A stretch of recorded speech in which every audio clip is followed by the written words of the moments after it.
Pour contribuer à la réussite globale de la campagne, une bonne création publicitaire aura une force d'attention, sera originale, permettra bien évidemment de mettre en valeur la marque ou le produit de l'annonceur. Elle permettra au consommateur une compréhension rapide, elle sera claire, elle sera convaincante, et elle permettra bien entendu d'économiser sur les espaces médias.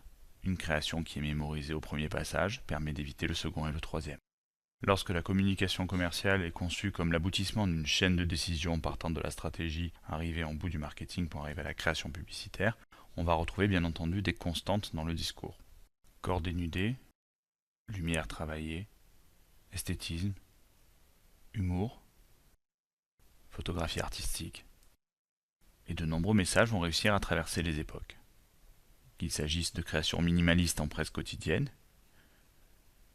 ou au contraire de créations envahissantes dans l'espace urbain.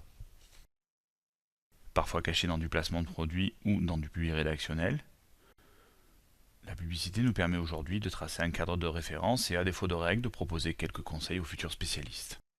La publicité s'appuie souvent sur une réalité incontestable et de solides ressorts. Une bonne idée sait se décliner et traverse parfois le temps. La publicité n'a pas peur de se répéter. La publicité repose souvent sur des arguments bien affûtés et des preuves irréfutables.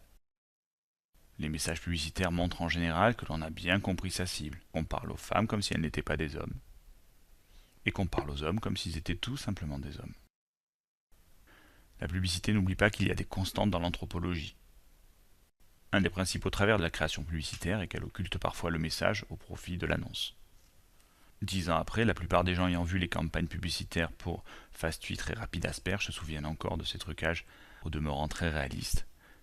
Mais plus personne ne se souvient qu'il s'agissait en fait d'une campagne pour promouvoir la consommation de sucre, en jouant sur son côté naturel. La création publicitaire s'appuie très souvent sur l'innovation qui est la plupart du temps un bon argument. La création publicitaire doit vivre avec son temps, quitte à faire preuve d'un certain populisme.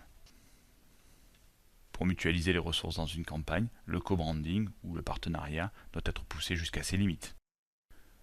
La publicité va souvent s'appuyer sur des figures de création, notamment sur celle qu'Henri Joigny appelait l'hyperbolisation sympathique.